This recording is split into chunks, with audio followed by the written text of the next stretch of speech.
강프로입니다. 자, 한전기술 보겠습니다. 한전기술 오늘 장중에 28% 정도 거의 뭐 상한가 근처까지 갔다가 조금 지금은 안 좋은 그런 상황입니다. 그리고 원전 관련된 내용이 외국인들이나 뭐 이런 쪽에서도 매도가 많이 나오고 뭐 재료가 나오고 뭐 흔히 털어내는 그런 뭐 흔한 움직임이 나오고 있는데 오늘 이런 상황에서 어떻게 매매를 해왔는지 그 내용에 대해서 이야기를 드릴 거고, 그리고 이런 식의 상황은 앞으로도 주식시장에서 많이 나올 겁니다. 그래서 이런 부분을 가지고 우리가 어떻게 판단하고 어떻게 매매를 해야 될지 그 부분에 대해서 이야기를 드리도록 하겠습니다. 자, 우선 매매가 어떻게 진행됐는지 그 결과부터 봐야겠죠. 자, 한전기술도 이 말씀 드릴 건데 원전 관련된 전체적인 움직임을 한번 체크해 볼게요. 자, 두산에너빌리티입니다. 어떻습니까? 제가 고가 돌파를 확인하고 나서 매수한 결과 시세가 한번 더 나왔고 오늘 아쉽지만 21,500원 정도에 매도한 결과 한 4% 정도 수익 구간에서 끝났습니다. 뭐 이런 부분이 좀 아쉽긴 하지만 어쩔 수 없다, 그렇게 보시면 되고, 그리고 우리기술 같은 경우에도 그쵸, 여기서 보면 뭐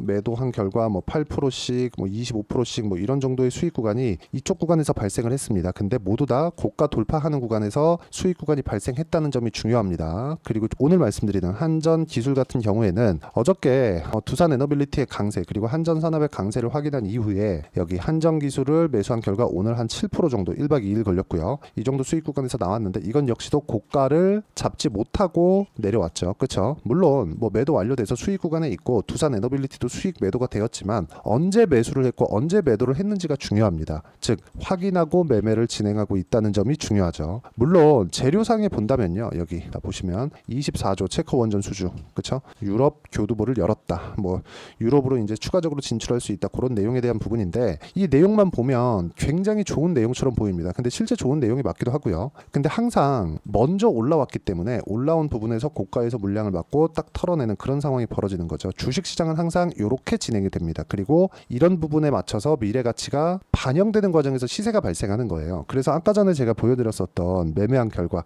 즉 수익 구간을 만들어내는 이런 구간에서는 싸게 샀을 때는 이런 매매를 절대 하지 못합니다. 그쵸? 물론 여기 두산에너빌리티나 그쵸, 같은 원전주지만 제가 공략한 시점을 보면 모두 다 올라갔을 때 매수를 하죠. 싸게 사지 않는다는 겁니다. 이쪽이 이제 바닥이겠거니 해서 매수하는 게 아니라 올라가는 부분을 확인을 하고 보유기간을 줄이는 게 목적이다. 그래도 크진 않아도 이런 식으로, 그쵸, 어떤 상황이 오더라도 수익 구간을 만들어낼 수가 있습니다. 자, 이거 말고 뭐 다른 종목군들을 한번 볼게요. 예를 들어서 뭐 태성과 같은 그런 종목군들인데 어떻습니까? 이것조차도 올라가는 구간에 매매를 한 결과 그쵸, 50% 정도의 수익 구간을 만들어내고 있고요. 그리고 이 내용에 대한 부분을 제가 여기 소통방에서 공유를 해드리고 있습니다. 뭐 6월달 내용이기도 한데 뭐 최근에 매매한 뭐 다른 종목군들도 있겠죠. 자, 6월 초에 나온 내용이긴 하지만 최근에 나온 다른 종목군들 같은 경우에도 꾸준하게 수익을 보는, 예를 들어서 뭐 한전산업과 같은 경우에도 그쵸, 계속해서 매매를 한 결과 오늘 14.2% 정도의 수익 구간에서 끝났습니다. 자, 이런 상황을 지속적으로 만들려면 가격에 대한 이해가 필요합니다. 한전기술 관련해서 지금 뭐 고가에서 매물이 나오고 이제 매매가 어렵다 이렇게 보시는 분들이 있을 것 같은데 주식시장은 그렇게 흘러가지 않습니다. 앞으로 좋아질 만한 내용이 있어야 돼요. 근데 원전 관련된 내용은 앞으로 좋아질 만한 내용은 맞습니다. 근데 일단 강하게 매물이 나올 때는 내가 어느 정도까지 이렇게 피해갔다가 그리고 확인하고 다시 매수해야 되는 그런 부분이 필요하다는 거고, 그 내용에 대한 부분을 제가 여기 소통방에서 공유를 해드리고 있고요. 그리고 소통방은 무료로 진행하고 있으니까 구독과 좋아요 눌러주시고요. 상단에 있는 전화번호로 구독 또는 소통이라고 문자 보내주시면 여기 소통방 입장 링크를 순차적으로 공유를 해드리도록 하겠습니다. 자, 뭐 제가 계속해서 말씀드리지만 주식시장은 철저하게 미래가치를 반영하는 과정에서 시세가 발생합니다. 자, 제가 한전 산업에 대해서도 보여드렸지만 한전기술 같은 경우에 늦게 매수한 거죠. 왜 늦게 매수했을까요? 늦게 올라왔기 때문입니다. 그쵸, 호재거리가 있어요. 여기 보면 그쵸, 체코 원전 수주, 유럽 교두보를 열었다. 밑에 내려보면 한국 수력 원자력 등 원전 공기업과 민간 기업이 컨소시엄을 꾸린 팀코리아가 15년 만에 원전 수출 잭팟을 터뜨렸다. 산업통상자원부는 체코 정부가 24조 원에 달하는 신규 원전 2기 건설 사업의 우선협상 대상자로 한수원 컨소시엄을 선정했다고 17일 밝혔다. 체코 정부는 추가로 원전 2기를 건설하는 사업의 우선협상 대상권도 준 것으로 전해졌다. 이번 원전 수출은 2009년 UAE 바라카 원전 4기 건설에 이은 두 번째 원전 수출이다. 2030년까지 원전 10기 수출을 공언한 정부 목표에도 청신호가 켜졌다. 이건 무슨 내용이 될까요? 앞으로 좋아지는 내용이 됩니다. 앞으로 두산에너빌리티를 포함해서 한전기술 이런 쪽들 있죠. 뭐 우리기술도 포함해서 원전 관련된 모든 내용에 대한 좋아질 만한 내용이 되긴 합니다. 근데 원전 관련된 내용으로 인해서 진짜 좋아질 만한 그런 상황은 미국과 중국이 움직였을 때 벌어집니다. 물론 이런 내용들이 나쁘다는 게 아니에요. 이런 내용들도 필요하지만 원래는 앞으로 좋아지는, 그쵸? 앞으로 원전이 대세가 되는 그런 상황이 먼저 벌어져야 되는데 그게 AI입니다. 그쵸? 여기에 집중을 하는 것이 맞고, 하지만 매매하는 과정에서 이런 식으로 변동성이 커질 때는 내가 피했다가 매매를 하는 부분이 필요하고, 단기간에 7%씩 이렇게 수익을 보고 내가 나올 수 있는 상황을 만들어야 됩니다. 그리고 그 내용에 대한 부분을 여기 소통방에서 제가 공유를 해드리고 있으니까 구독과 좋아요 눌러주시고요. 상단에 있는 전화번호로 구독 또는 소통이라고 문자 보내주시면 소통방 입장 링크를 순차적으로 공유를 해드리도록 하겠습니다. 자, 그리고 한전기술이 오늘 고가부터 시작해서 거래가 상당히 많이 터졌고요. 한전기술이 오늘 고가부터 시작해서 거래가 상당히 많이 터졌고, 한전기술뿐만이 아니라 한전산업도 마찬가지고요. 두산에너빌리티 같은 종목군들도 1조 이상의 거래가 들어오죠. 이런 상황이 벌어지고 있다는 건 뭐 매집이다 그런 걸 판단하기 전에 일단은, 그쵸? 매물이 일단 나왔고 바로 돌리려면 내일 바로 돌아가는 상황이 나와야 됩니다. 여기서 싸울 필요가 없다는 거죠. 이쪽 구간에서 우리가 어떤 식으로 가격을 잡고 매매 전략을 세워야 되는지 그 이론적인 부분은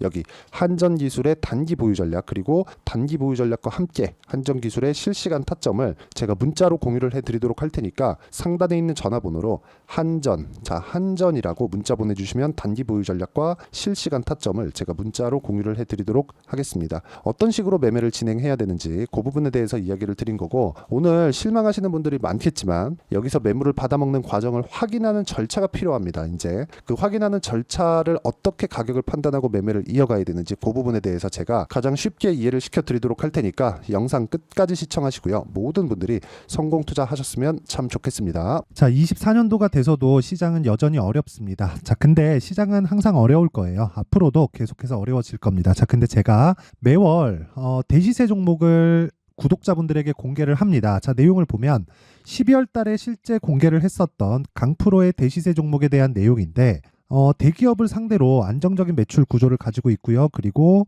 현재 주요 거래처는 삼성전자, 인텔, 하이닉스, TSMC, 해외에 반도체 관련된 기업이라는 걸 알 수 있죠. 그만큼 1월 달에 제가 보고 있었던 종목은 반도체 관련주라는 걸 알 수 있습니다. 공개를 해드리면 이 내용입니다. 여기 어보브 반도체, 그쵸? 실제 제가 거래한 내용을 공개를 한 거고요.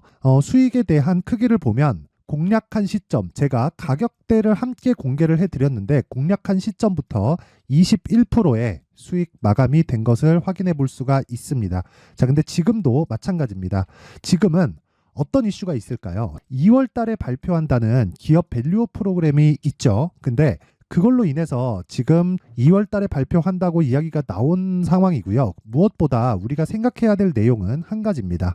어떤 이슈나 그리고 어떤 상승할 수 있는 내용으로 인해서 주가가 올라가는 것은 맞죠. 하지만 가격이 먼저 반영한다는 걸 반드시 알고 있어야 되고, 그런 내용에 대한 파악이 되었을 때, 그쵸? 여기 어보브 반도체처럼 21%, 그쵸? 대략 3에서 4일 동안 20% 이상의 수익을 먹을 수 있고요. 그리고 여기 HLB 같은 종목처럼 대략 일주일이 채 되지 않는 기간 동안 30%의 수익을 낼 수 있습니다. 자, 그러면 답은 나왔어요. 재료에 대한 부분보다 중요한 게 가격이다. 자, 근데 지금 시장에 쏠려 있는 게 뭐죠? 2월 달에 발표하는 기업 밸류업 프로그램에 대한 내용이죠. 자, 그러면 우리가 이쪽에다가 지금 집중을 해야 될까요? 그 내용을 한번 보겠습니다. 기아차의 차트를 보면요. 1월 24일 날 정부단에서 입김을 불어넣은 이후에 시세가 강하게 발생한 것처럼 보이지만 애초에 12월 달부터 신고가를 달성했다는 걸 확인할 수 있습니다.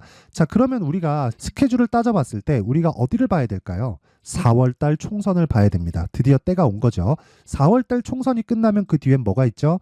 대선 전국으로 들어갑니다. 그러면 우리는 4월 달 총선부터 시작해서 대선까지 이어질 수 있는 종목을 찾는 게 정말 중요합니다. 그게 정부 정책의 방향과 그리고 스케줄에 맞춰서 가는 거예요. 정치적인 상황에 따라서 주가가 움직이는 걸 우리는 수도 없이 많이 봐왔기 때문에 스케줄에 맞춰서 가는 게 지금으로서는 답이 될 수 있습니다. 그리고 무엇보다 어느 정도의 시세를 내는지 그 첫 번째 단계인 상황을, 그쵸? 제가 12월 달 밝혀드렸었던 대시세 종목으로 이미 공개를 해드렸기 때문에, 그쵸? 어떻게 제가 매매를 했는지까지 다 보여드렸습니다.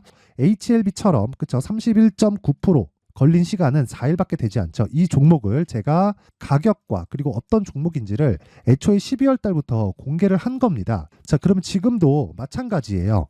앞서서 제가 말씀드렸었던 23년도에 했었던 여러 가지 종목들이 있죠. 한미반도체 같은 종목들도 여기 소통방에서 모두 공개를 해서 실제로 10,000원부터 60,000원까지 상승한 내역이 있고요. 왜 공략을 했는지를 제가 다 공개를 해드렸습니다. 근데 지금도 마찬가지라는 거죠. 정부 정책의 방향에 맞춰서 또는 선거 스케줄에 맞춰서 매매를 이어가야 될 때가 됐고요. 제가 총선 관련된 큰 시세가 나올 수 있는 대시세 종목을 준비를 해놨습니다. 길게 말씀드리지 않겠습니다. 모든 종목들은 신고가를 달성하면서 대시세 준비를 하게 되고요. 신고가를 공략했을 때 내가 시장에 주도주를 잡을 수 있는데 지금은 총선에 집중하는 게 맞다. 그래서 총선 관련된 그리고 대선까지 이어질 수 있는 종목을 준비를 해놨는데 지금부터 준비를 하셔야 나중에 고가에 올라가서도 꾸준하게 매매를 이어갈 수 있습니다. 자꾸 막 손절하고 매매하는 과정에서 너무 어렵다 하시는 분들은요. 이 종목 딱 받아가서 큰 수익 내셨으면 좋겠고요. 이 종목은 상단에 있는 전화번호로 대시세라고 문자를 보내주시는 분들에 한해서만 제가 총선 그리고 대선까지 이어질 수 있는 종목을 공개해 드리도록 할 테니까 상단에 있는 전화번호로 대시세라고 문자를 보내주시고요. 그리고 구독과 좋아요 꼭 좀 부탁드리겠습니다. 시장은 정말 어렵습니다. 자, 그래서 모든 분들이 성공 투자하셨으면 좋겠고요. 기본적으로 가격에 대한 파악을 하면서 큰 수익을 내셨으면 좋겠습니다.